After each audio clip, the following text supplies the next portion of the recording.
Everyone good to go? Okay, jom. Okay, let's start this podcast so that I can start my illustrious career on Mixer.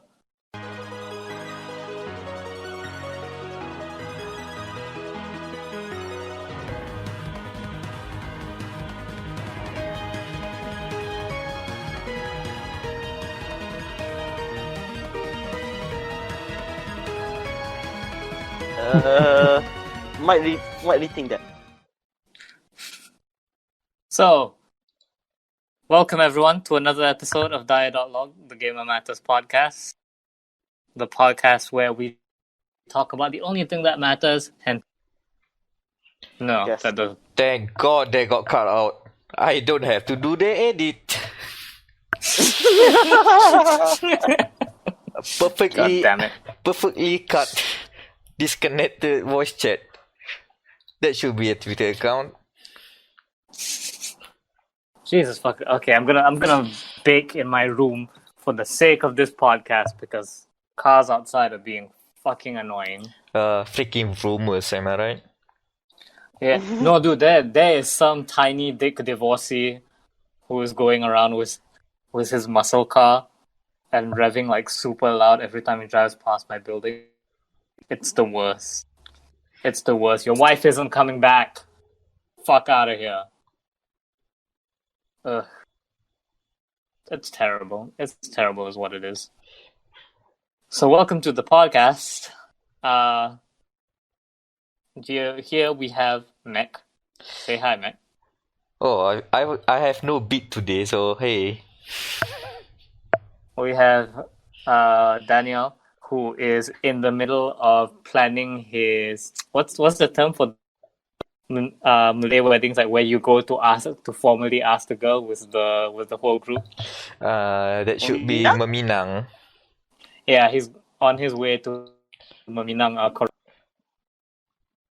Sending the first scout party. Hey, sending the first down. Gotta go do the rendezvous. The rendezvous, We have Anan, who is dreaming of microphones long gone. What up? And we have me, Wam. Welcome. So before we start this podcast, I just wanted to say two things. One, I kind of miss E3. And two, Yes. we are never going back to E3 after this year. No, not anymore. See, the thing with E3 was, you may remember previous years where we did such ambitious things like a podcast every day of E3 or, more extensive E3 coverage. And the reason we could do that was because E3 was only 3 days. After that, we could take a break. We could take all the breaks. There would be no more news after E3 because everyone was tired after E3. But now without E3 to maintain the hierarchy, it's chaos. There's a new live stream every day. Like, There's a live We stream have- yesterday and a live stream after we end this recording. yeah, it's chaos. We need the order. We need the order back. It's just it's too much, man. It's too fucking much. We had 2 Pokemon live streams. Like E3 was a flaming shithole, but goddamn, it served the function, and it will be unable to serve that function anymore after this year. Now that we've learned that we don't need E3 anymore.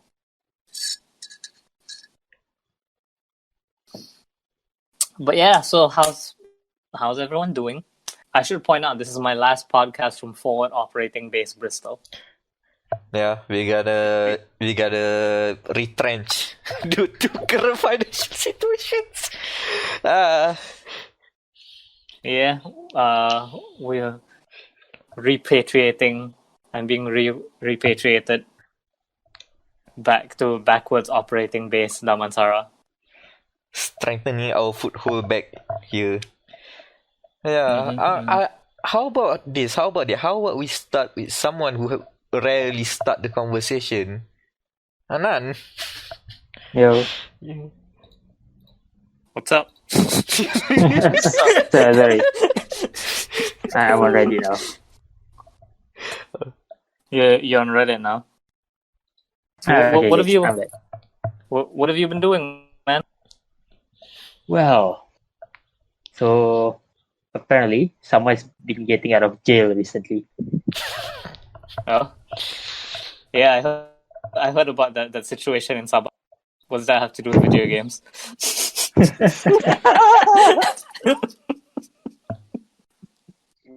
Oh, okay. So recently, we got a surprise leak for Persona 4 Golden Surprise coming out on me. Steam. Yeah, so I'm like, wait, Persona 4 Golden on Steam? Is this a joke or something? And then a couple days later, like, oh dang, it released. The Mad Labs at Atlas and Sega actually did it. They released Persona 4 Golden from the jail that is PS Vita out to Steam for PC players. The Vita Yeah. can die in peace now. I mean, the last ever PS Vita player died in Last of Us 2, so That's it had to be let. It had to be Yeah. let out of the jail. She died for P4G. She literally died for P4G. Yeah. So on the release day, I sort of like, okay, $80. Okay, I put on wish list. Couple hours later, I'm like, fuck it, I will just buy it. Just splurge $80. Yeah, same. Like literally when they announced it, like, okay, tomorrow go to my bank in the money, and then played that comic dub over and over again. Oh, the Him Daisy ones. Yeah. Yeah, the Persona. Here's the thing, though. Is it moddable yet? Not yet. Hopefully soon. Yeah, hopefully Yeah, soon. I because say soon, yeah. I mean, it's I- basically like direct port anyway. So modders can do a lot of stuff with it. Yeah, because Yeah. once they do that same thing they did with FF7, where they replace all the models in the game with the dancing models, then I'm in. I mean, they Oh. already did the mods on PS Vita anyway, so on PC it's like, yeah, snap of All in a finger. matter of time. All in a Yeah. matter of time. From what I heard, save files they've managed to mod. Yeah. Hmm. Yes, you can transfer save file. So even if you have like a few minutes of Steam gameplay, you can already have all your progress in the Vita version. You can transfer save file. Okay, for the port report, Okay. I mean it's direct port, so nothing added, nothing removed. But they enable the best feature for this port, which is Japanese voice. Oh yeah. Yeah, I was gonna say they Excellent. did add one feature. They added one very important. They added one feature. The Japanese voice, because honestly, I think no disrespect to the English voice, but it sounds kind of cringy. So I switched. That's Here's why the I always. problem, right? Here's the problem. It's that no amount of good Japanese dubbing will save it if a game is Japanese as fuck, and Persona is unfortunately a Japanese as fuck game. Exactly. Hmm. Yeah, and this is especially true with Teddy, or should I say Kuma. That character is like totally different. Let's say totally different. How to say it? Speaking style. Voice, of course. Speaking style, like in the English version, he sounds like normal boy, but in the Japanese version, he sounds like proper mascot, like Kuma. Yeah, I noticed that when I was playing before Arena for the Xbox, which I think my version is the Japanese voice only. So I'm like, oh, so Teddy sounds like this. Yeah, and also Much the voice more for bearable. Rise Fujikawa is the same as Kagura and Happy. Kagura from Gintama and Happy from Fairy Tail. So same voice actor. So she's my favorite voice actor so far. So excellent, yeah. Got the voice. Yeah, the moment they were like, yeah, you can play with Japanese voice, I was just like, Persona So- 4 is now added to the interested list. Yeah. Okay. There's some stuttering, especially on low spec machine, because I saw a lot of complaint that even the movies, I mean the Yeah, videos the within the movie, game, like they stutter. Yeah, the FMVs really sucks. Tapi it's Yeah. not a deal breaker. Yeah, not deal breaker. And also, because on PC the frame rate is uncapped, so it's kind of blurry during the gameplay. Originally 30 FPS or 60 FPS, so a bit blurry and stuff. And yeah, the graphics still PS2 era, but it's okay. They upscale the JPEGs, so it's high resolution, so you can play 4K, 1080p. Everything's great. Is there a way to like, I don't know, just increase the saturation of the 3D on the colors on the 3D models and stuff? Because that always bugged me about P4 is that being a PS2 game, everything looks super grayed out now. Yeah, I think there's some color option in the setting, but it doesn't do much. So I believe we can get a shader mod soon. Yeah, but if you can do that, then I'll probably be more keen on the game. Look, I am a graphics whore. I am a bit of a graphics whore. Sorry, I don't want to play a PS2 game. I mean, I have that same concern.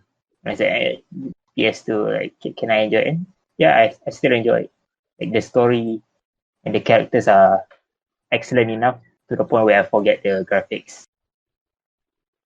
That's how good the game is. I think the funny thing that's happening with P4 right now, this put us in this uncomfortable situation, is that now technically we shouldn't talk about spoilers for P4 anymore. Because the game just came out, it's relevant again. There are people playing it for the first time. Here's the problem. Every other Persona 4 side material has spoiled the big twist of the game.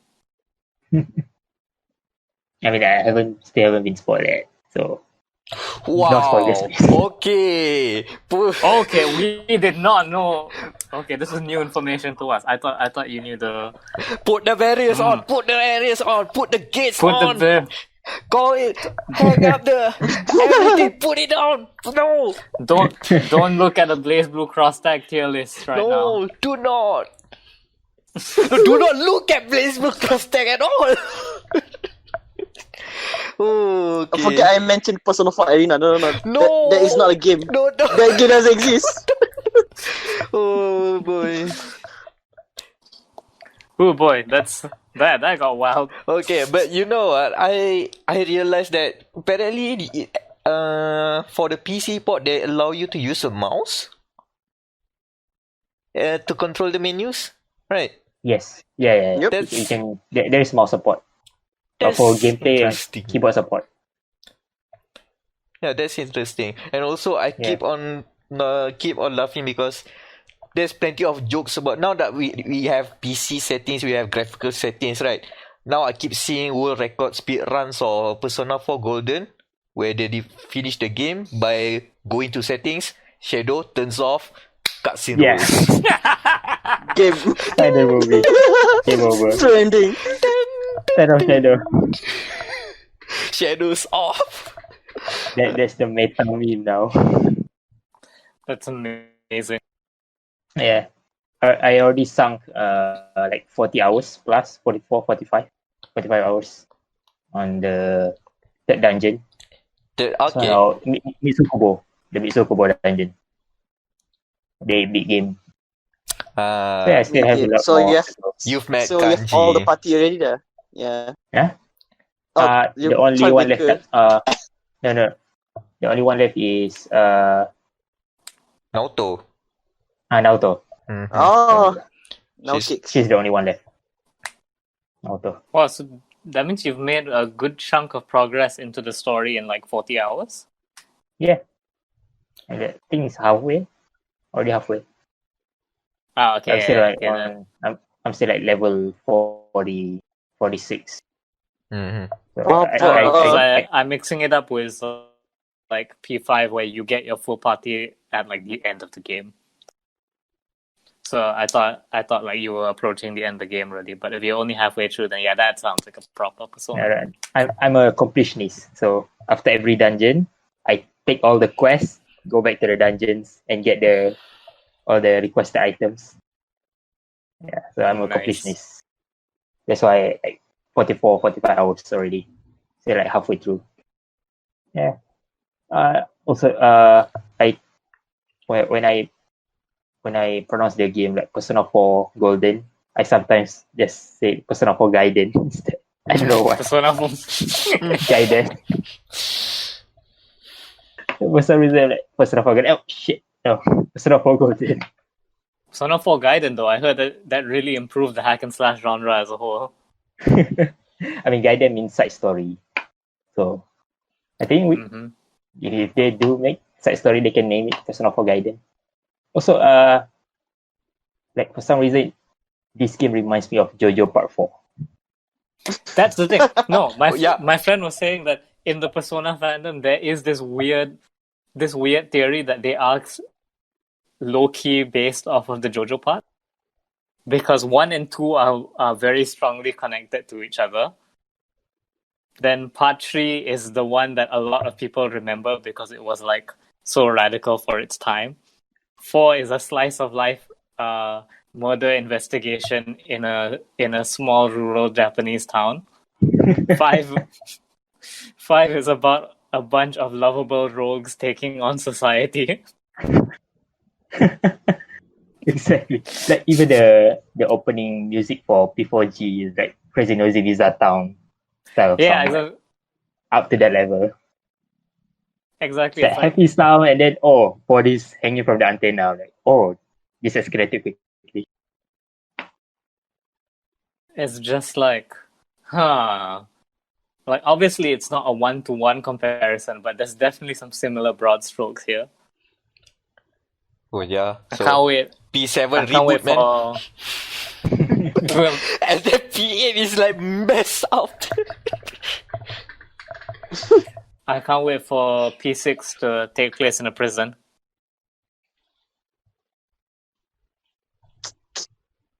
Yeah, of course, best play with a gamepad, which I luckily have one. Nah, man, hitbox. Hitbox is just a keyboard, my name. If you're gonna play other games, it's just a keyboard. Oh yeah, also, one of the settings for moving the camera, it's unchangeable, so you cannot change.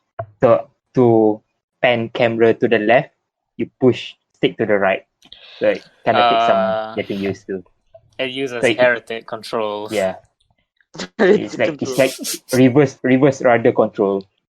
I mean, maybe inverted is fine. Inverted Y exists, but inverted Z exists. I don't know. X Y, yeah. X, yeah.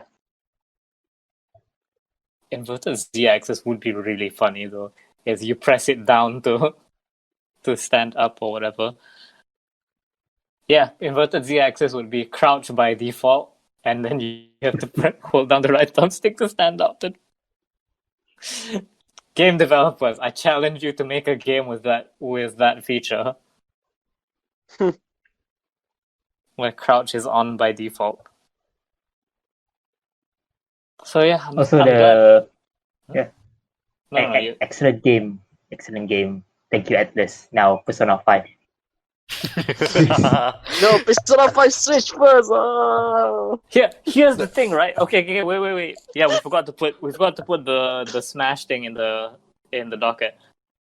So yeah, they announced a Joker amiibo and I'm just like, it comes out autumn this year. And they said it's because they want to make sure that every Smash fighter gets an amiibo. I'm like, but also because P5 on Switch? Maybe. Sakurai? Buddy? Pal? Sakurai-san? Tomodachi? Sakurai-sama?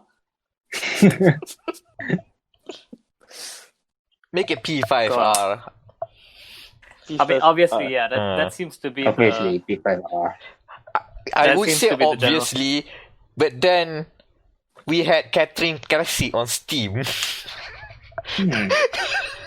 Where people are playing, Catherine- where Catherine full body and is full now body out is on coming to- Switch. So like they yeah. can port the game. I have to make that clarification because that happened. Why? Yeah. I mean, at the very least, if not yet, if you want to give it like 1 year or some of exclusivity first, then at least give us fucking Scramble. Come on. Yeah, scramble Come on. in English, please. Yeah. Just But then does it kind of spoil the storyline. Kind of because it's spoiler the first sequel. whole game. Yeah. Yeah, because it is I a mean- sequel. God damn it. yeah, Scramble is straight up a sequel to P5. So come on, man, let's. I don't think just- I don't think it reveals the storyline as such. It's just a continuation, I don't so I think think it's so. fine. Yeah. Just continuation. Yeah. It's also one of those things where, like, the big spoiler in P5 is such a poorly kept secret.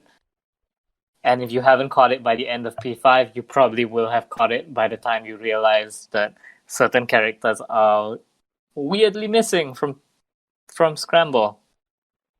But replaced with much cooler characters who have double guns and an Artorias greatsword. Also, it's a Muso game, so you can just turn off your brain. Yes and no. I played the demo for it. It's like uncomfortably in between Muso and trying to be FS7R. Like there's no field capturing. Oh, so Final Fantasy 7 then. Yeah, that's why it's like FF7R, but they weren't sure if they should commit to copying FF7R, so they were like, but give it more Muso-y game. Like the physical button pressing is more Muso.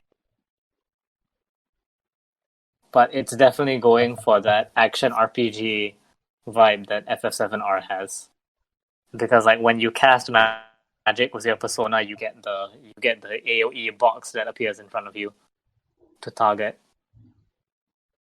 And you wanna use your gun on enemies that are weak to gun to like temporarily remove them from the fight and stuff. So yeah. Like the demo is fun.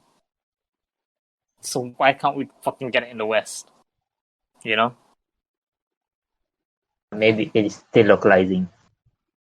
So Just- anyway, Yeah. friendship ends with Vita. Team is now my best friend. Yeah, Vita no longer means life. I no longer need you. Throw out the trash. It can die peacefully. You did that. Oh yeah, I forgot. Yeah, Last of Us. So yeah, Oh, for God. any one of you, if you haven't played Persona 4 but have played Persona 5, it's much closer to P3. So Yeah, because You're P5 getting used added to, yeah. a lot of quality of life shit. So be prepared that Yeah. a lot of that quality of life shit will not be in P4. yeah, so no battle pass, no like the socialing has been transformed and stuff. Yeah, so it's more P3 than P5. Yeah. For Also, isn't it like you don't even control your party members in that game? no, you can control. Okay, but Okay. by default they give autonomy, so you need to go to the tactics option. Give you can give command to them, change to command, but by default they act by themselves. Like what? I don't know what were they thinking. By default, Yeah, no. like for newbies, they probably don't. Oh, I can control my teammates, even though you can. Just need to look at the tactics option. Hey, but yeah, man, I'm that more people get to play P4G. Again, as a graphics whore, it'll probably be a while before I get into it. And if you're thinking of playing it, just remember, just don't look up P4 Arena, don't look up Blaze Blue Cross Tag. There are big old spoilers in those. I am not even kidding.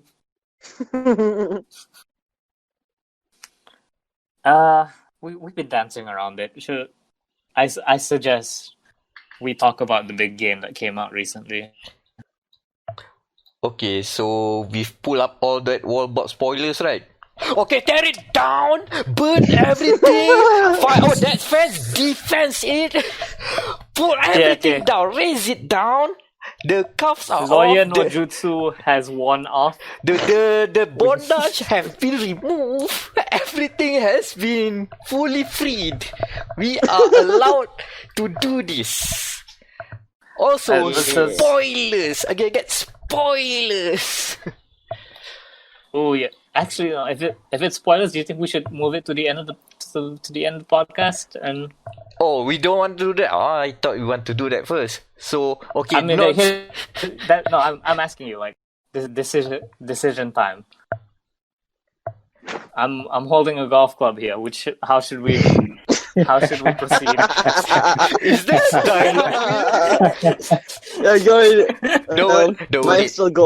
Don't worry. You also carry a golf club before. He carried a golf club first. So I don't know. Do you guys want to talk it right now, or you want to put it? No, we can do it on the edit as well. Yeah. So, Chana, where do we begin? We can talk it right now and put it edit later as the last bit. Sure. The last of this podcast. Yeah, the last of us talking about The Last of Us. The Last of Us, because that's the last of Naughty Dog that we see. Bye bye.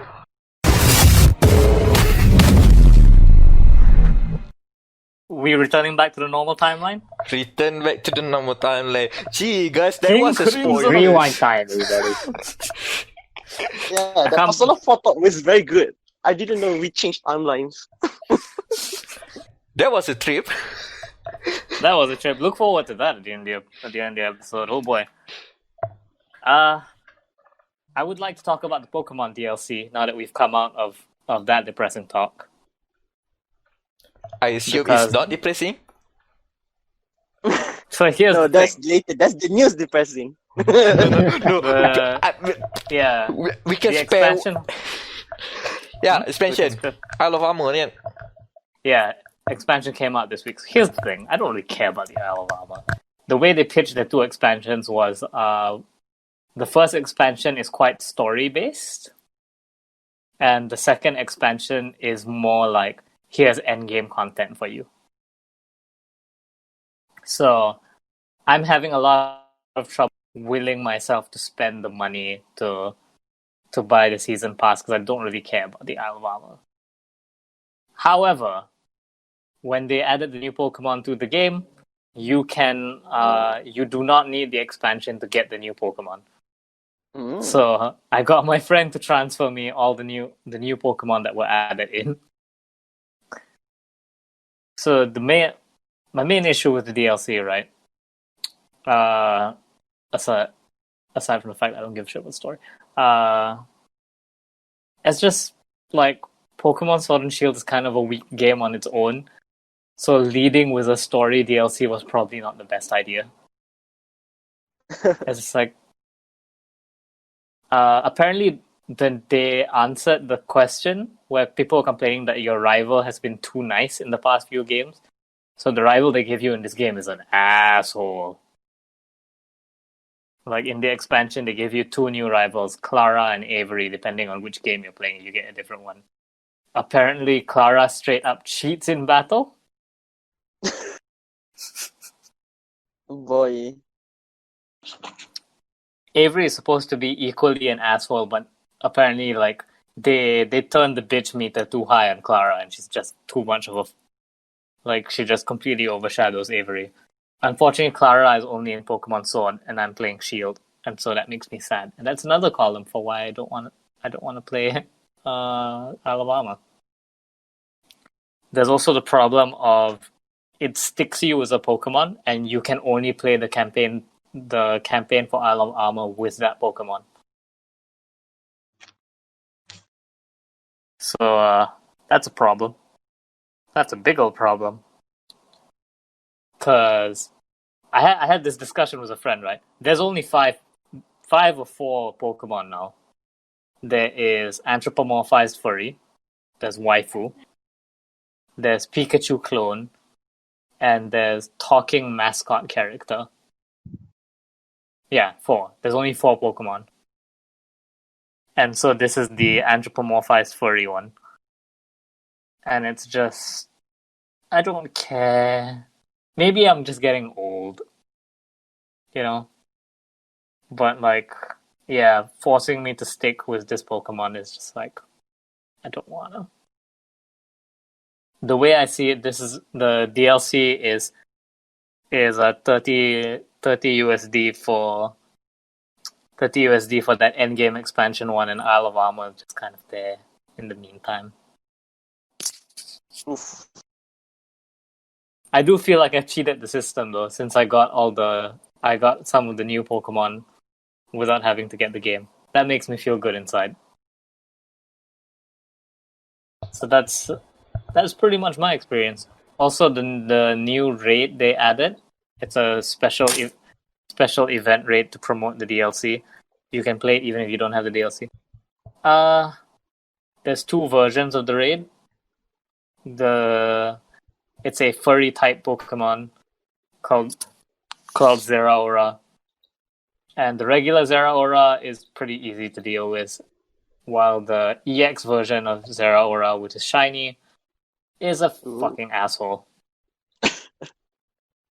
It's an asshole, but it's a fun fight to do with your friends when you're all like, okay, we have to do it this time. But yeah, no, we all just kind of like jumped back into the game for the first time in months, and we were all just like, yeah, this game really just doesn't get its hooks in you anymore, does it? I'm hoping that the second expansion is really, really good. Did they show the second expansion in the video things? Or the direct or something like that? They did, yeah. I can't remember because time is convoluted in Bristol, but they did show. That's how I know it's just endgame content. It's you and 3 other friends explore dungeons with special raids in them. Ooh. God, that sounds great! Like, that is exactly the kind of shit I want in my Pokemon game. So, it's literally just waiting for that. They haven't formally announced the release date, but on the eShop, it says it comes out end of November. So, that's a long time. I'm literally just looking at it as, if I buy the season pass now, it's maybe like 20 USD for the end game one and 10 USD for this one. Cause yeah. Oh boy. Also, I finally get Garchomp once that DLC comes. Oh, okay. So yeah. I'd like to call out Pokemon YouTubers though. I fucking hate them. Or rather, I hate that my friend, whenever I need to ask for like news confirmation, she only ever sends me these annoying Pokemon YouTubers, and I fucking hate all of them. So I wanted to know what new Pokemon were added in Isle of Armor. That's all I wanted to know, right? I was like, hey, is there like a list or something I can see of which new Pokemon got added so that I can request them from my friend? And she goes, oh yeah, here they are. Sends me this link to this video that's like way too long. And then, the guy has this, it's this great thing I read on the internet. They call it a TikTok voice. Hey guys, check out this new video. Don't forget to hit the subscribe button. So we're going to talk about Isle of Armor. So people hate the Pokemon games. Pokemon games are really like, oh. The vlogger style voice. The vloggers. I have a sore throat right now. So that killed me. That physically killed me to even do that impression. But I did it for you viewers. So make sure you fucking send this podcast out to people. But yeah, no, thankfully someone posted a list online. And then I could just refer to that. That's all I need. I don't need editorializing. Thanks, buddy. But yeah, That's Pokemon. I now have a bunch of new Pokemon to train, but also I'm too lazy to do it. Like, I'm too lazy to do time travel to train Pokemon and stuff. But that's life. What's everyone else been doing, man? Meck, I heard you're doing something with Horizon. Yeah, I've been waiting for Horizon Zero Dawn's eventual arrival on PC. Is that not out yet? It's not out yet. They said summer. It's already summer. So August. People destroyed their PS4s like months ago, and it's still. Yeah, send it out. It's still not out. So can you imagine how stupid they must feel? I'm like, the PC port's never coming out. So that meant that I just pulled the trigger and bought it on PS4. I mean, can't go wrong. 35 ringgit, man. Yeah, I was gonna say, I remember it being pretty cheap at Gamer's Hideout. Rather, very, very cheap. So there's no harm in playing the games that people keep on raving about, but I don't think any of us touch it. And we have established that I'm the one here that has a tolerance for open world games. Not that I like open world design. I'm more like I like exploring. I just like to go to the corners where I expected the devs don't put anything, but they actually did. That made me You feel sound good. like such a tsundere there. Besu ni suki ga open world game. Janai kya?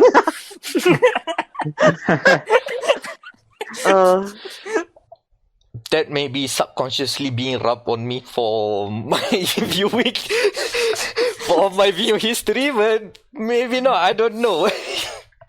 So yeah, I like to call this game Aloy in the Magical AirPod because oh my god, that's a good AirPod. You know what? I have a problem with AirPods. It looks terrible. It looks like a normal AirPod that has wires cut out, but they didn't manage to make it look good because of what, I don't know, cost. But you can make AirPods look good. Look at Aloy's AirPod. It looks like a guitar pick with cyber powers and AR, which is the magical part that I'm referencing to. Here's the thing, right? You don't have a problem with AirPods. AirPods are inherently terrible. Like, it's like that line from Watchmen, like, if you have a problem with AirPods, it only proves you're still sane.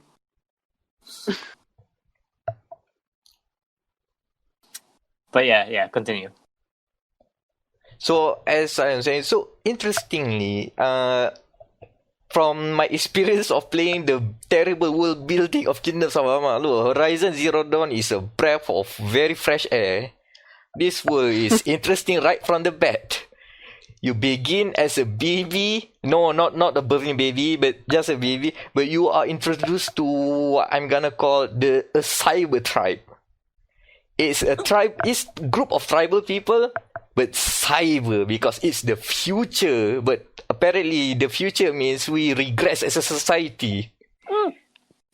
For what reason? Horizon was a Warhammer 40k game. It's a post-apocalyptic game. It's a Fallout game. Huh. So that's the thing, and the first few hours is about you establishing. No, it's about the game establishing the world, at least in your current horizon, I guess, which is you are in what they call the Nora tribe, and they have like very Jahiliya kind of practices, whereby if you break the law, you will be outcasted, and nobody can talk to outcast members. They are considered taboo. They are considered illegal. And also, they have like designated regions where they call the sacred lands. If they venture forth, those lands are considered taboo. And also, they cannot go inside what they call the metal world, which is basically the remnants of civilizations. So that's the thing. The beginning of Aloy and the Magical AirPod is that she fall into a rabbit hole and she discovered this metal world and she picked up the Magical AirPod, and she now has some powers, I guess, and few hours in, you discover that Aloy is not just a normal person. She has some weird things. Let me just use their words. They describe Aloy as the motherless child. She birthed from the mountain. Okay, Hideo Kojima. Okay. No. This is still too metaphorical for Hideo Kojima. Look, even though it's metaphorical, basically there is a reasonable. I think there is a reasonable explanation that will be uncovered later. The short bit is that everything inside the mountain is cyber. So I'm guessing that probably Aloy is either a clone or a test tube baby. Either way it goes. I don't know. A baby. Okay. Yeah, and we have to establish that the Nora tribe doesn't go into the metal, so they are. So basically, they are in the. If you see them in the civilization tech tree, they haven't gone past the classical age. They haven't researched ironworking.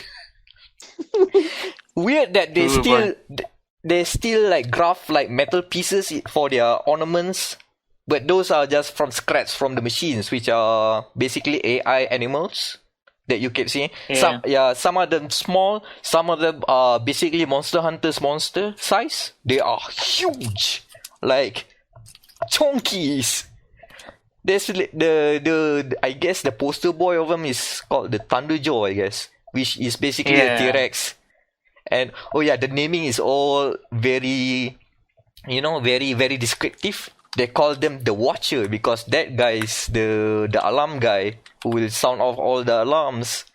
That one is the Strider because it rides like you can ride them like a horse. It strides. Very descriptive. We have regressed so far as a society.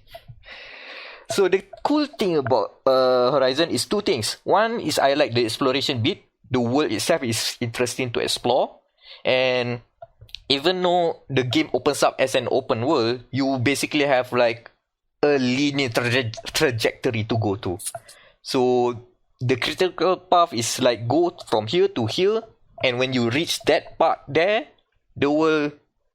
Well, it just opens up because you've been exploring around. It's not that, it's not like Far Cry style of, here's the world, go everywhere you want, do whatever. That being said, there's a lot of Far Cry things in there, so if you do not stand those kind of games, it's gonna be hard. The other thing I like is that the combat is not that straightforward. The thing is, because these people are tribes people, Aloy uses bows and arrows for weapons. And you don't deal direct damage a lot. Like, even you have a spear for melee combat, and that is not really that good. So, a lot of those weapons that you can put in the weapon wheel are basically tools. You have a slingshot. What the slingshot is used for? It used to lob balls of element power. So, a lot of the machines have elemental weaknesses that you need to exploit. So that's the thing. The bow and arrow, the normal bow, you use it to aim aim that part where it can deal critical damage. You can scan the enemy. All the machines have different critical parts that you need to aim, and they have different elemental weakness. And what my favorite is basically called the tripcaster, which is basically you shoot two arrows, and it basically make a tripwire. So what I do is put a lot of them in like a row in very careful strategic places, and then go and trigger those machines, and then just run around and look at the explosions. And then watch as your PS4 starts coughing. It's not coughing, it's screaming. It's like screaming like hell, and frame rates drop to the rough edges of the tens, I guess. It looks rough when everything is exploding and there are more than 5 machines doing things. It's rough, but for the most part, it runs well. And one of my last favorite weapon is called... Okay, I forgot what it's called, but it's used to like tie down the machines. So if you got a bird thing swooping around, dodge when they are very close, shoot the wire, and it won't be flying up high. And if you shoot more, it will finally get down, and then you can do critical hits. It's the way I describe the combat is like it's hectic, but it rewards cunningness rather than meshy win. Yeah, that's what I heard. Like of the open world games, is that Horizon was supposed to have like one of the better combat systems. Because as we all know, open world games tend to have really shit combat. And the way it does is by subverting. Well, it doesn't do that. It does different things because of the setting works for it. And yeah, I've been enjoying it, but the open world isms have been taking a toll, so I can't play in long sessions. But yeah, for the most part, I think Horizon has good ideas, so I'm looking forward to what Horizon Forbidden West will offer. I like to see more of Aloy and the Magical AirPods. Yeah, definitely. Oh man, I don't know, because it's like it's an open world game. On one hand, like that tells you so much about the game, like accurately tells you so much about the game, but also there's a lot of stuff that it does differently. Also, is it just me, or did they retroactively make the Thunderjaw less cool? I looked it up while you were talking, and it was just like, I thought it looked cooler than this. I don't know what you're talking about. I thought it was looking just like that.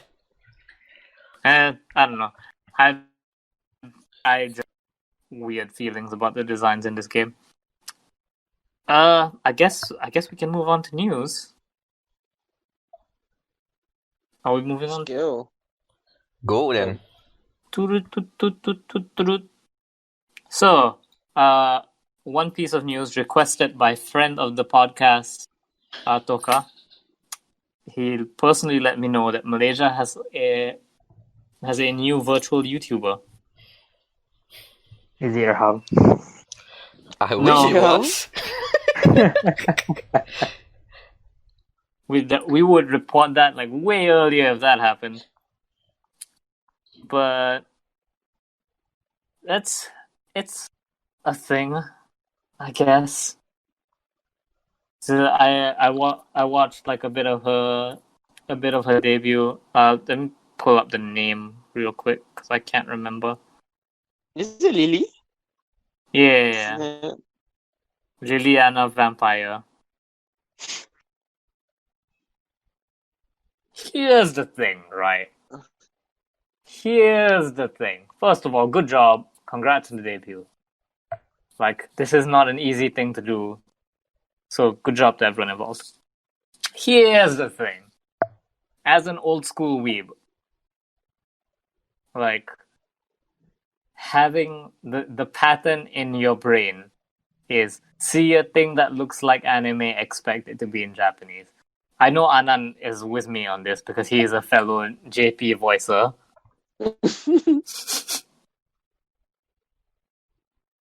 But like we of this podcast, the two of us probably have the lowest tolerance for English dub anything. And I mean, so if it's done right, it should be good, but usually not. Yeah, but here's the thing: your default is always to assume that this has to be in Japanese. Like good dub is the exception, not the rule. So, watching this gave me all kinds of like, what's the term again? Cognitive dissonance, because you're like listening to the Japanisms but in English. It was a weird experience that made me uncomfortable. But hey, at least you know, at least we can say Malaysia boleh.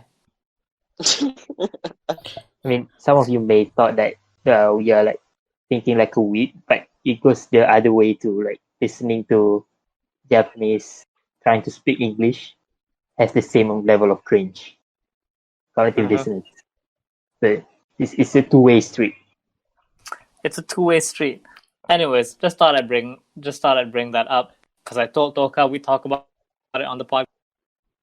And since Meck hasn't come out to proclaim his undying love for her, Nah, no, not my thing. not her. not her. Not her. If you want to go for more Southeast Asian VTubers, I can recommend Hana Machia. And Eofi. Oh, 15. I forgot name. Eofi, Ayunda Risu, and Muna Hoshinova. Those are Indonesians that actually do speak Japanese. So for those who have high tolerance for Japan, for the needing of subs rather than dubs, I think they are the way to go. Yeah. Also, one thing about Hana Machia is that I think Mick Gordon actually watched her Doom streams for one reason or another. Mick Gordon he's very good at keeping in touch with fans. He's liked several of my tweets whenever I'm just like, Mick Gordon gets me through the day. Oh boy. So next on our story is we are gonna start doing this podcast live from Mix. Huh? What could possibly go wrong? Where? What could possibly go wrong? No, when you name drop that you were not putting it up. I said we were moving this podcast to live shows on Mixer. Yeah, that's the end of it. Absolutely not. What? Mixer's gone now? Oh, fuck. Are they still gonna give us the check? I don't think so. Yeah, fuck. Well, so yeah, Mixer has been shut down. Feel bad for all the employees involved, except Ninja. Fuck Ninja. And Shroud. Ninja and Shroud. Yeah. I feel bad for everyone working at Mixer because apparently they were not told until the rest of the public found out, which I'm sure is violating some kind of labor laws. That, the people who work for your company should know that they're fired before the guy Getting fired. before the guy who has HoloLive open in another tab finds out. But yeah, it's being absorbed into Facebook gaming, which is in itself incredibly weird.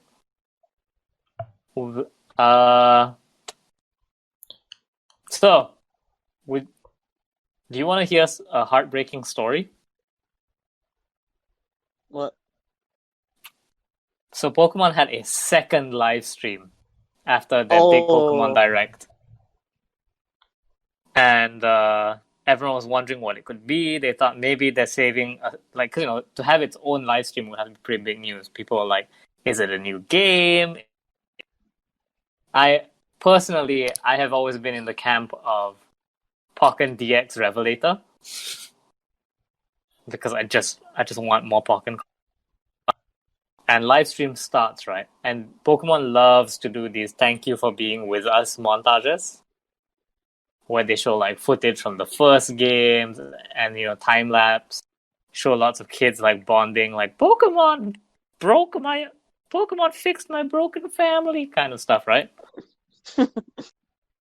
And so live stream starts with that, and I noticed there's a lot of Pokken footage in this one, and I'm just like, like a noticeably large amount of this trailer was Pokken footage, and I'm like, could it be? Could the wish be granted? Am I getting Pokken DX Revelator? And then, ta-da! Pokemobile Legends. Pokemon Unite is a MOBA with Pokemon. Developed by your favorite Chinese conglomerate, Tencent. Yeah. It's on mobile and Switch, and will feature crossplay. Half the roster are from Pokken, by the way. Just to rub it in even further. It's called Pokemon Unite. It's there. It's what, like, I thought, like, oh man, I can't wait till this announcement's over, see what else this live stream has. That was the whole live stream. They made us watch a totally not scripted match between the Japanese dev team and the Chinese dev team. Like, it was literally like Japanese celebs on one side and Chinese dudes on the other side. Poor Shoko Nakagawa got roped into this. Shit. She got roped? Yeah, she was in the live stream. Our JoJo girl just got... It's just like when they were introducing the people playing, and I was like, Shoko Nakagawa. Not you man. too. Tencent money is scary, man. Oh, it's her! The one who wants Jotaro's baby and being stabbed on him. Yeah, that's right. Yes. I need to look her up. Okay. The Alright. biggest JoJo fangirl ever. Yeah. But yeah, that was that whole live stream was uncomfortable to watch. I like that people are posting the photo of the "this is a joke, right" guy from BlizzCon and be like, we need our hero back. Well, have fun with the Arena of Valor reskin. Yeah. It was rough, man. Like, it's just Pokemon Snap continues to be the only good announcement that came out of the 2 weeks of Pokemon announcements. New Pokemon Snap, Pokemon Smile for brushing your teeth. Okay. My friend said she downloaded that. I have to go follow up with her and see what she thought about that. And also, Pokemon Cafe apparently is just, it's meh. But yeah, so let's get back to the game announcements. We got Crash 4. Which, it's a new Crash 4? It's not the old Crash 4? Because I'm sure there was a previous Crash 4. No, Yeah, those there do was not exist in this timeline. Those We have erased that. Do not look up those Crash games. They never existed. Let's pretend they never existed. The trailer also pretended it never existed. Let's just say Crash 4. The 4. sequel to Crash 1, 2, and 3. That's the best thing they did. Sequel to Crash Insane Trilogy. Crash 4. Yes. Thank you for throwing those terrible offshoot games that's supposed to be proper sequels under the bus. I'm hoping for Spyro to be done the same. Screw Elijah Wood. Throw them under the bus. Throw them. Kingdom Hearts Rhythm. Okay, wait. Have you seen the trailer for this Kingdom Hearts Rhythm game? Oh my god. Listen, I know I hate Kingdom Hearts, but I fucking love Kingdom Hearts sometimes. So the fucking trailer for this game shows you, like, first of all, it looks like a terrible rhythm game. Like, the music sounds terrible. I don't know what crack the Kingdom Hearts fans are talking about. It's like overworld music. Wow. Exciting. And then, like, the rhythm track is Sora, Donald, and Goofy, like, running in a straight line. So you pick which one of them to attack with. That's what the rhythm is. And then you're like, oh, sure. Okay. Whatever. Then it cuts. It's plot relevant. It's a story about Kairi. It literally cuts to like an Organization 13 guy, and she's like, "This will get my friends back, right? Darkness, darkness, hearts, darkness." Okay. Never change Kingdom Hearts. God, it's just Kingdom Hearts, man. On top of that, we now have 2 upcoming skating games. Because on top of Tony Hawk Pro Skater, we also have Skate 4. Gas DSCS. Gas DSCK. What? Gas the SA8. Gas the SA3. Burger DC. Hashtag Skate 5. Gas the SA4. God damn it, they've done it. They've finally succumbed to the comments. No, because they have been like, you know how there are hashtag campaigns for requesting a certain thing to happen. So yeah, they basically said thanks to those comments, a new skate is happening, but it's not gonna. But unfortunately, it's not gonna be soon. I think because of they didn't show any footage. So this is basically just say, hey, we're doing a thing. Check back like 3 or 4 years later. While people still care about skating games because of Tony Hawk.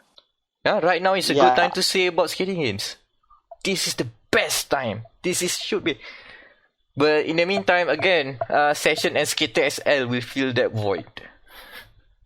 For now. For skate. For now. For skate. I mean, Tony Hawk's there as well. So that's another thing.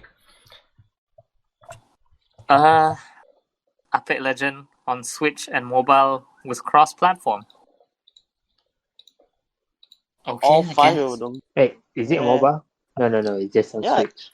They've said that it's coming to mobile, but not at that announcement. They didn't say mobile with cross-platform yet, but it is Switch, Steam. Switch with cross-platform. Yeah, Switch, Steam, PS4, Xbox One, Switch. What else? I think there was 5. Origin. All of the cross. No Stadia. No Stadia. I feel like it's hard to care about Apex Legends. It's okay. We'll wait until Titanfall. It's okay. Titanfall I know. The dream will happen. Gus the SCT. Gus the SCI. Can you imagine the reveal? Like they do a Fortnite style event where the reveal is Titanfall 3. Oh, they possibly can. Honestly, I wouldn't be surprised. Oh, that's the thing though. It's one new player comes. There's one player on the map, and he summons a Titan and just kills everyone. Like the Titan has 50 times more health than everyone else. I remember this being the first thing that we discussed about Apex Legends, and I think this is still cool. This is still the thing that they should have done. The limited time event pilot, be the Titanfall pilot, be that guy. I forgot the name. No, I was literally just saying have it be a dev or something, and then that's the teaser for Titanfall 3 coming. Yeah, sure. Be the let the dev be the Titanfall pilot. Let them mow down all those players so they can say, oh, Titanfall seems cool. I want to be in that, man. I want to traverse with that kind of mobility. That's how you sell Titanfall. That's basically how you make them feel OP. That everyone wants to be OP. And then, hey, there's a gift for that, man. That's a thing. God, I want to play some Titanfall 2. Dude, when I get back, can we do some Frontier Defense on Titanfall 2 together? Yeah, sure. I can install it. Yeah, I'll have to reinstall it as well because my brother has deleted a bunch of stuff from my PS4 so that he can play Battlefront. Of course. But yeah. Star Wars Squadrons. That looks cool. I feel like this is a good use of the Star Wars license because I do not care about real jets. Fucking hell do I care about Y-Wings though. Not X-Wings. I prefer Y-Wings. I'm more of a TIE fighter myself. Oh yeah, TIE Fighter is pretty good. Part TIE Fighter is the best. Yeah, I'm glad that there's a use for a HOTAS right now. I keep on saying HOTAS every time. Every time we go to a store, I keep on pointing. Oh, there's a HOTAS, but there's only Ace Combat to use it for. So why should I buy?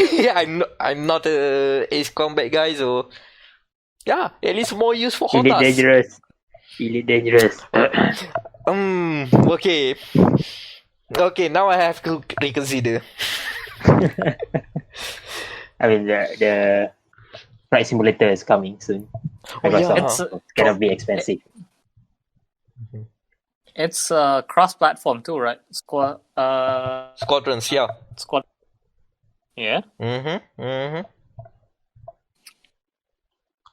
Oh, but yeah, I kind of hate that the first thing they showed had no game, like because they were trying to sell their own press conference. It's just like, come on, EA, come on, EA. I feel like that's more like their hands was played because it was leaked, so they have to show something. But yeah, I get you.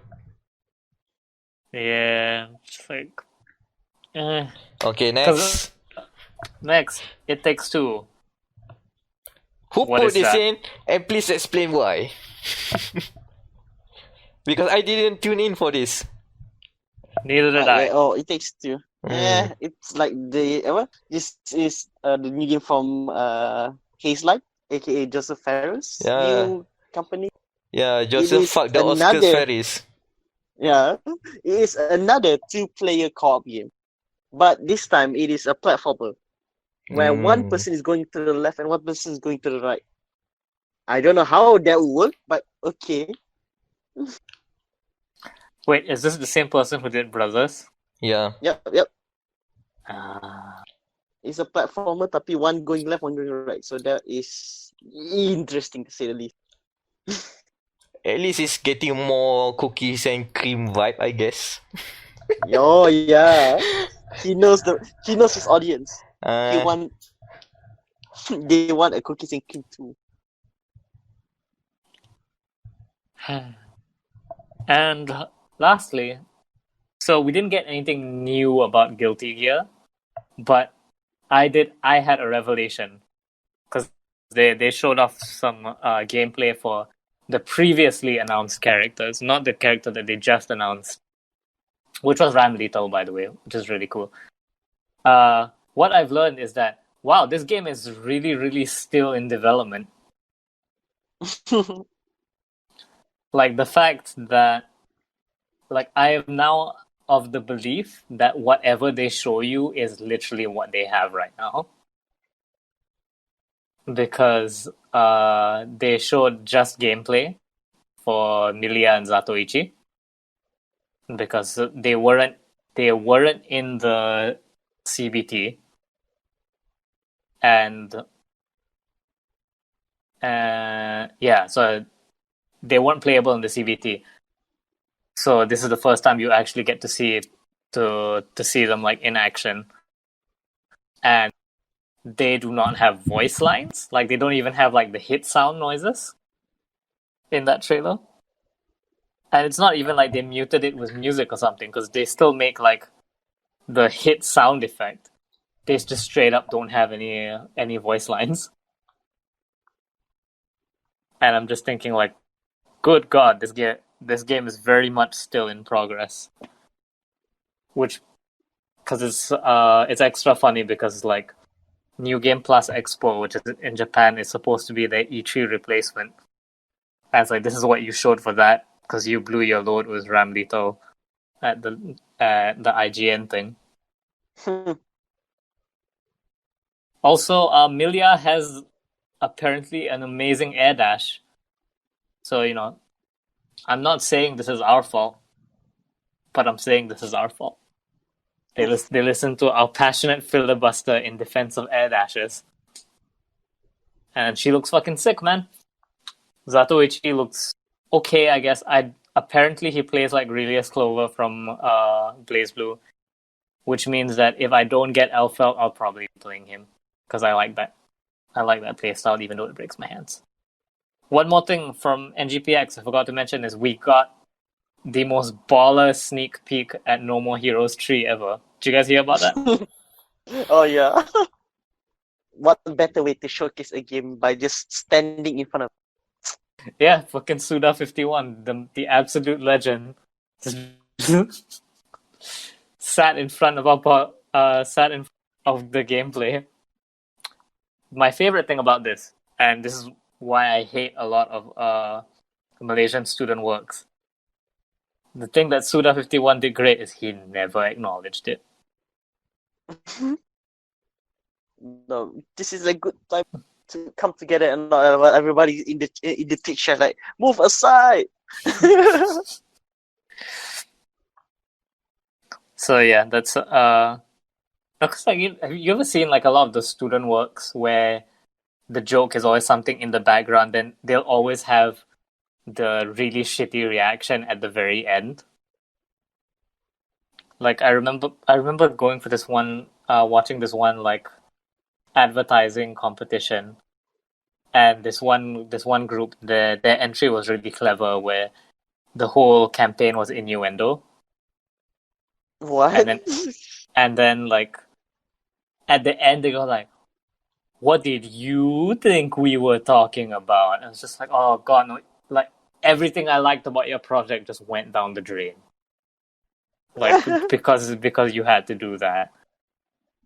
It was like a whole 20-second bit was them reacting to you thinking it was an innuendo. And I was just like, get your head out of your ass. So Suda51 never going like, "Oh man, bet you wish you could see what was behind me." It's great. So yeah, that's the news section for this week, I guess. We've had a bit of a sleepy podcast this week. And I guess this is where you hear Last of Us. Oh, not yet. We have thumbnails to deal with, outro, and then we sign off, and then the spoilers. Yeah, so thumbnails. Mm-hmm. So first of all, we need to have like Narukami was like the freedom. I'm trying to think what's the best visual meme to represent the Chan Maybe Narukami that the pop off collar that's too big for his own good. Oh my god, that scene. Oh my. Yeah. Hmm. And then like some banner under him maybe saying Bebas. Bebas. Out of jail. Get out Yeah. of jail card. Oh yeah, exactly. Yeah, it's the get out of jail card, but it's Narukami.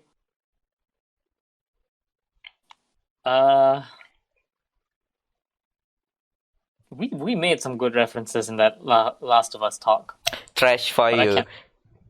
Yeah, we have the Trashfire. We'll just say Where the Trashfire? For you who do not want to listen to the end of the podcast, we'll just say Trashfire is the context of what the title is. So yeah, there we go. Let's get on with it. Closing.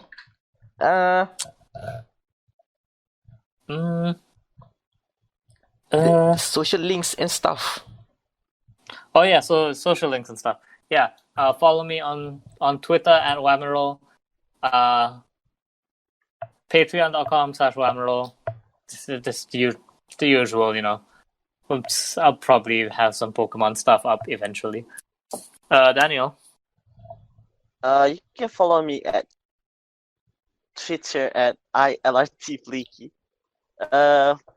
We are... actually, I'm not doing anything until next month when F1 2020 comes out. So, have a good weekend. Or Yeah, it's weekday, a slow, depending slow when you for receive reviews. this. Yeah. It's Anan, Weekend Crimsoning. Twitter at dropnail, DR4UPN1R. Wow. Everyone's stunned. Finally a drop. Probably another burner one, but still a drop. Nah, that's my real one. And I have been Amirul Mekronos Ashraf, MECKRONOS. Visit giveameters.com. Hey, I finally did that grid. I don't know, you call it retrospective, I guess. It's a feature thing. I like grid so much, I put it into words. So go look at that.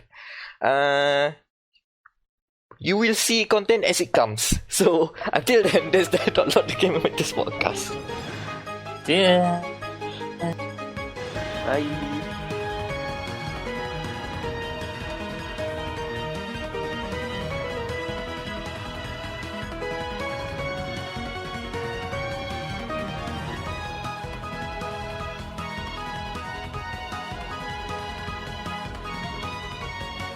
If you are hearing this is the end of the podcast.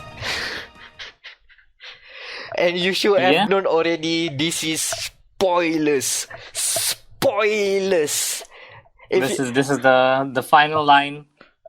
From here, like, I will fucking drop a spoiler right as soon as this barrier comes up. So this is your last chance. Get the fuck out of here. 3, 2, 1, go. Dead Joel, man. Dead fucking Joel. Joel washinde. Joel kashinda. Yeah, He's dead. he's dead. Is it a surprise though? Some It is, Of people- course not. It's never been. Here's the. It is revenge cliche plot number 275. Kill off It is someone you love. sequel cliche part number 3. From the reveal trailer, not the gameplay one where overly violent thing happen. Is the mood setter where Ellie plays the guitar. From that moment, I've already Joel's dead, isn't he? He's gonna be dead, right? Here's don't the know thing, right? Here's I don't hack know why. screenwriting 101. Women aren't allowed to play guitars unless the big strong man in their life is dead. Like, remember, Last of Us came out around the same time as BioShock Infinite. Yes. And so the game has, like, it's just catching up to BioShock Infinite. Like, it was only about time until New Dad was violently killed off. I'm more surprised that Ellie wasn't the one who killed him. The reversal there. But okay, so we're not.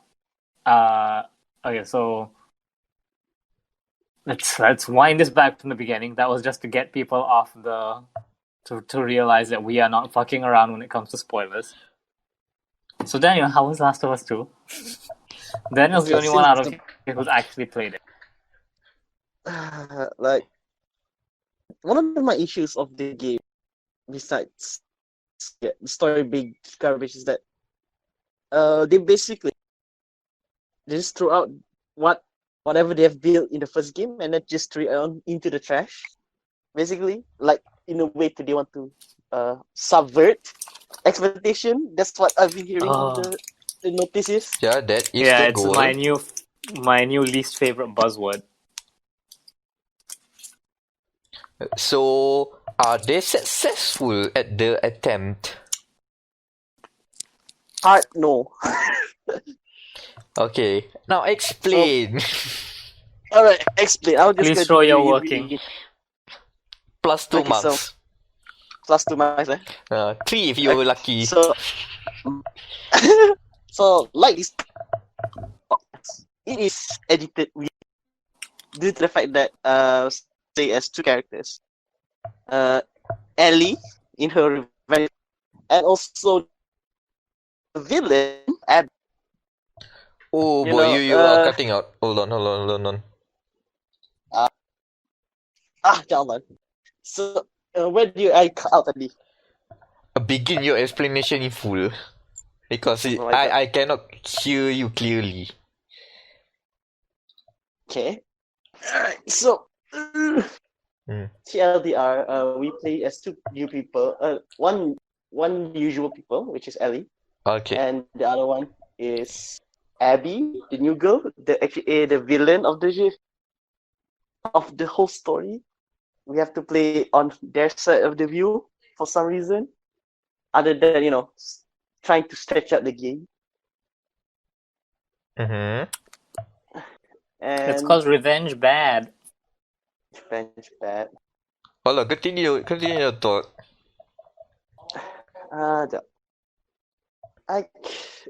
It's like, I was just gonna say in this 3 points, there's 3 points, like 3 key parts of the story where it's just focused. Like, the first part is the revenge plot itself, because I understand that Ellie wants to revenge Joel and all, but if you like in the few flashbacks they have with Joel, like they showcase like she's already very detached with Joel, so like this revenge plot kinda doesn't make sense if the character is already detached and doesn't care about the old man already. If that makes sense. Mm-hmm. Okay, so she's not too Alright, She's not okay. too keen.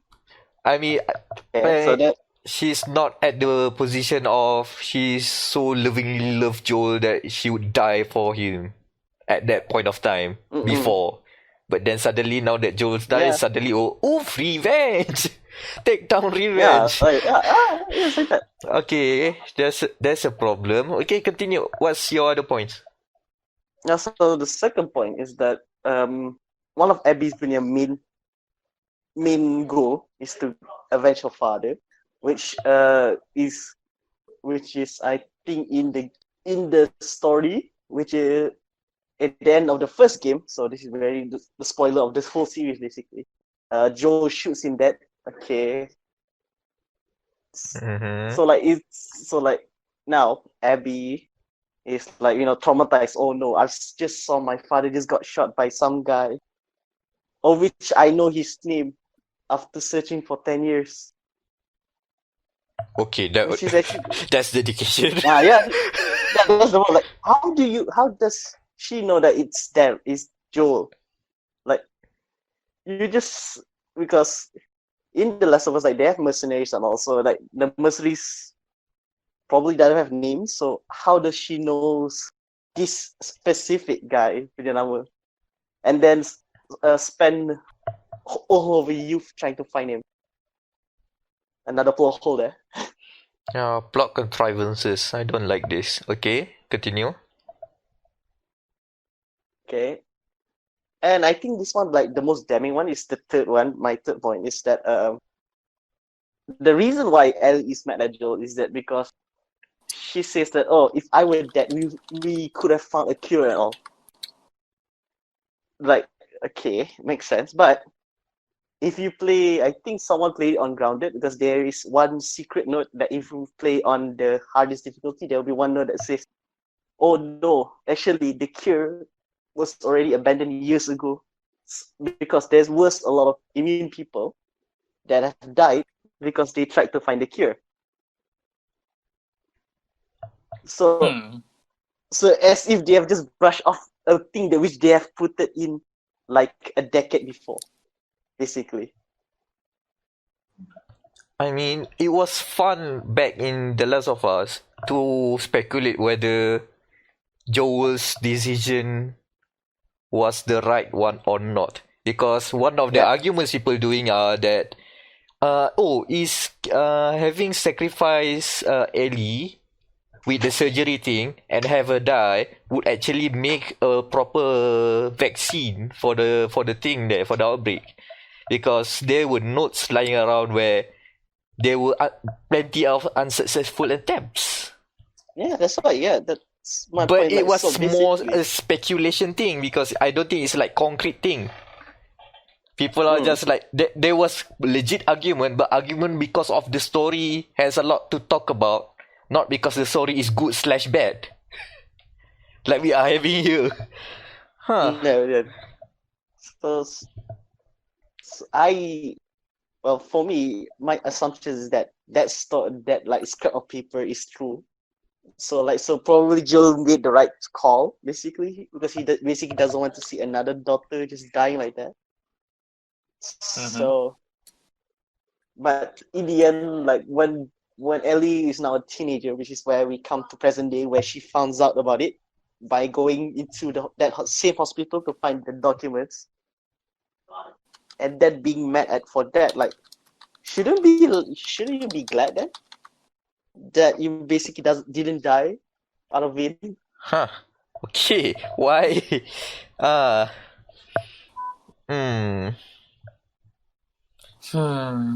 like it's. I think that like the easiest way to see is that the story is, like I mentioned in my review, is basically Westworld. They try to like connect the dots in the most quickest way possible, and they didn't connect the dots correctly, basically. So they had like one part Ellie and then one part sort of Abby, and then try to just mash them together. Okay, whatever fits. Done. Because we like, see a mangled corpse of a game just lying there. the warning signs was already in like the first hour when Joel died. Like you suddenly switched to Abby, and then they were like aiming at the what's it called, the town of Jacksonville, which is where Ellie and Joel was living that time. So like, ooh, are they going to raid the place? And then like Joel dies there. Like that was my assumption. And then just everything just unraveled from there. So it just went downhill from Yeah, the moment Joel died. Okay. Now here's one curveball I want to throw at you, Daniel. Okay. So with all of this said, can you see why people are praising a lot about the quote unquote story right now? Because I have been seeing people are very glowing about the game, but I cannot understand why, other than they are impressed with all the bips and bops of the polish that is AAA games. And that's the end of my assumption. Yeah. What do you think? Yeah, I guess like probably for me, I've seen this story like many times already because I don't want to brag, but I watch a lot of bad movies in my time. You really do like live the dumpster fire life, don't you? I do do that. Like, I love because like The Trashfire art Yeah. appreciation. Truly the Trashfire connoisseur. Way of the Trashfire. Way of the Trashfire. I'm bookmarking that right now. Way of the Trashfire. Okay, another curveball before I continue my point. Like me and my late grandfather loved to watch these, Steven Seagal B movies types, like revenge plots. Oh no, my wife has died. I'm now going to take action on this. Mm-hmm.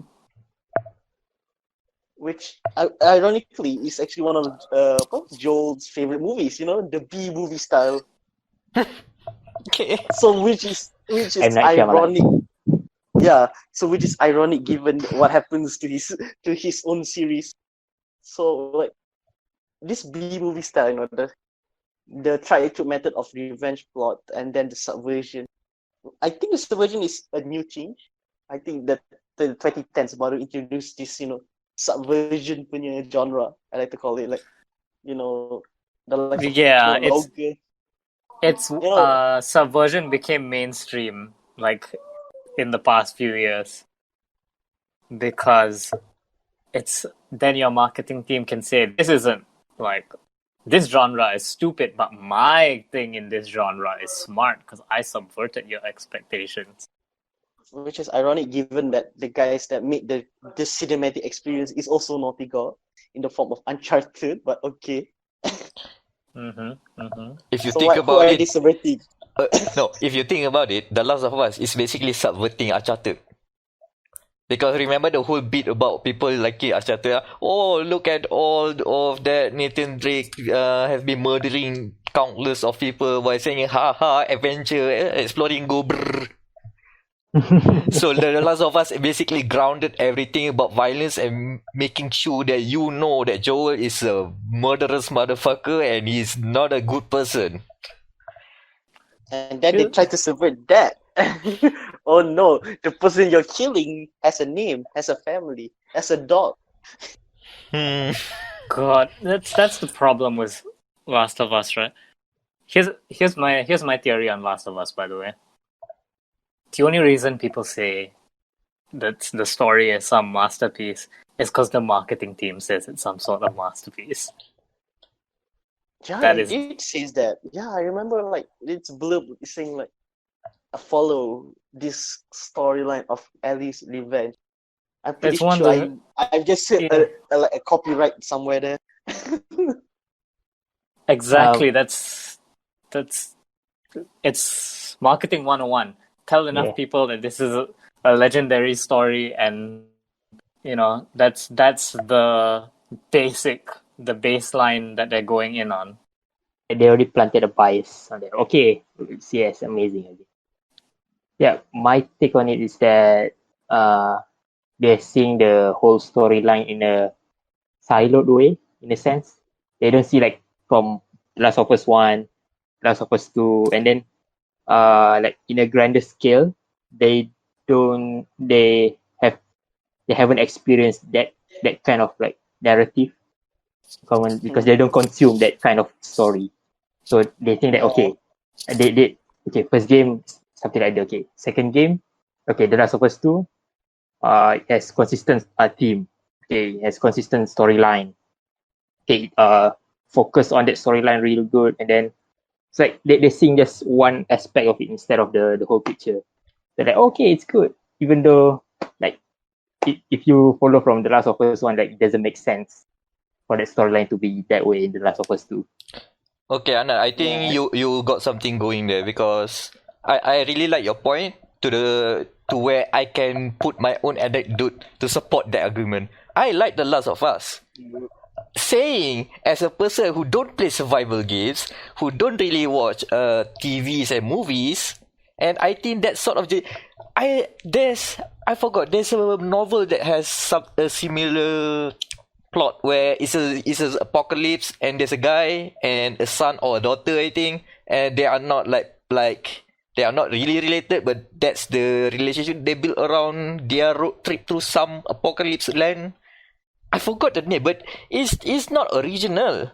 But The Last of Us executed it well enough for a lot of people who might not experience that sort of game to think it's actually one of the standouts in at least in video games.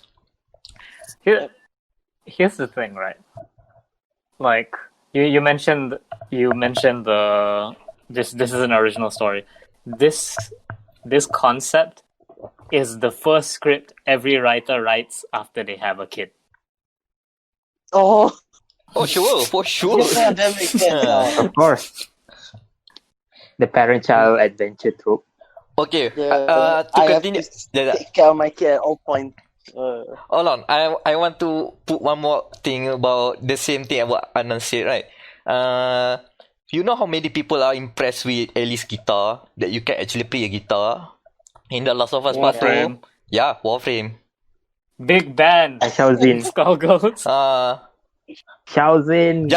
Just show all the Xiaozi videos, and then they'll just okay. And people were like, oh my god, they programmed a whole guitar. That's not unique. I mean, they executed well, but that's not unique. Again, Yeah, also, you can play the piano in the Paris map in Overwatch. You just shoot the keys. All the notes are accurate. again, big band. You can do it in a fighting game. His level 5 super requires you to play a specific song. Or any song.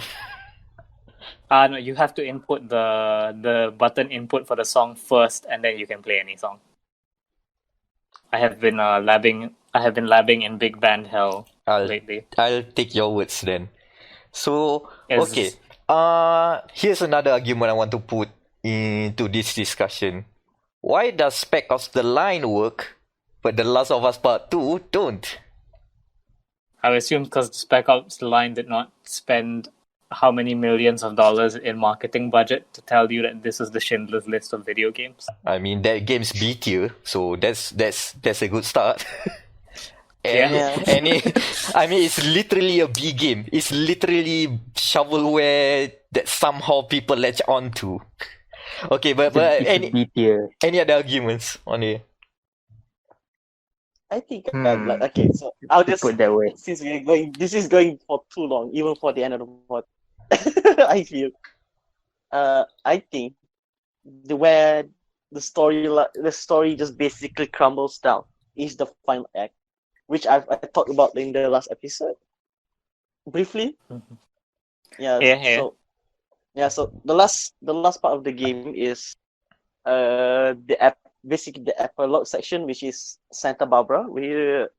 So it takes place like a few weeks after the events of of Ellie's revenge. That would have been a great subtitle for the game, by the way. Revenge. What? That would have been a great subtitle for the game. Last of Us 2, Ellie's Revenge. Oh, the problem. Yeah, that's the problem. It's like this the final epilogue arc. she also follows Ellie trying to go on a revenge quest because she found out Abby is still alive. I want to kill her again. After settling down for like I think 2 weeks. No, not 2 weeks, 2 months. Wait. Hold on. Okay. Ellie let go of Abby, right? When she got that opportunity. So you're saying that after Ellie lived on happily ever after, she wanted to go on another revenge spree?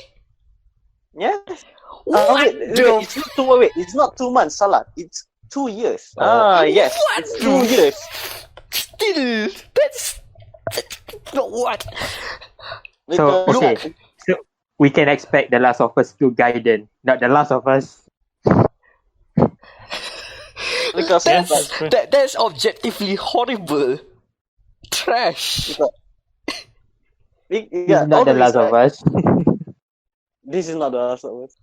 Because like the reason why she settled down because her girlfriend, which I haven't introduced until now, Gina, was when during the revenge plot, I think day 1, I think she got pregnant because of the former boyfriend, which died, which we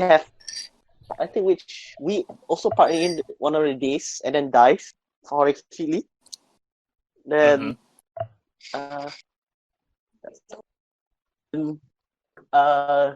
think like it's already like 2 years because the kid that Dina holds is already like 2 years old. So basically, I assume it's already like few years along the line. And then like it just crumbles when Tommy comes back. Like, oh, I found the girl. Do you want to go again? Get revenge?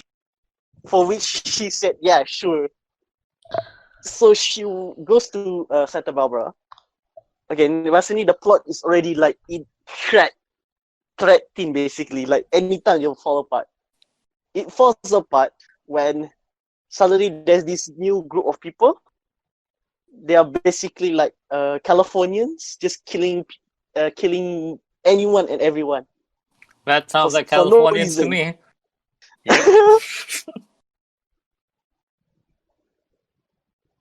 And it feels like, and I kid you not, it feels like Die Hard for the last bit. It turns into Die Hard, where you have to save all these hostages from these Californians.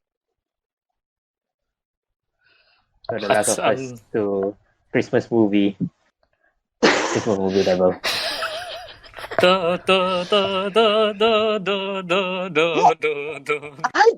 Like you know, and then Ellie is just wearing basically a singlet, and I think her shoes gets disintegrated by the end of the final battle. So basically, it's Die Hard. Where so by that time it's already gone. This game is really trash. Brutal yet effective, some said. Oh, I cannot lah. I don't think the team follows through. For a revenge story, I don't feel anything about it other than this is trash. Yeah, but because that is my problem. Because if anyone asks me why did you rate badly the third act, that's it. The third and epilogue act just crumbles basically. I feel like this is like we're grading some poor kid's essay. Like he's been called to the teacher's room, and for some reason there's 4 teachers all arguing about his essay. Like we all agree it's crap. We're all talking about why it's crap for different reasons. Yeah. It's like go home, Neil Druckmann. Get your parents' signature to show that you've shown them that you're scoring poorly on this exam. For 4 different reasons. For 4 different reasons. You got 4 more essays to look back at your work. Okay, for last bit, Daniel, can you recommend me some good revenge material then? No, please do not recommend something that is too explicit. Good revenge plot. Fallout New Vegas. Perfect. It is. The game I'd say Dishonored is pretty good revenge material. Dishonored 1 and 2 is a good revenge plot. Yeah, this is in the name. Dishonor. You dishonor me. Also, like, Dishonored 2 is even a shitty father-daughter child trope. Yeah, they basically Dishonored is reverse The Last of Us. Corvo is the See? Makes sense. Hey, you get to play Dawood, right? In the DLC, that's Abby. Yeah. We finally found it, guys. We found the best revenge game. That's all I wanted from this bit. Okay.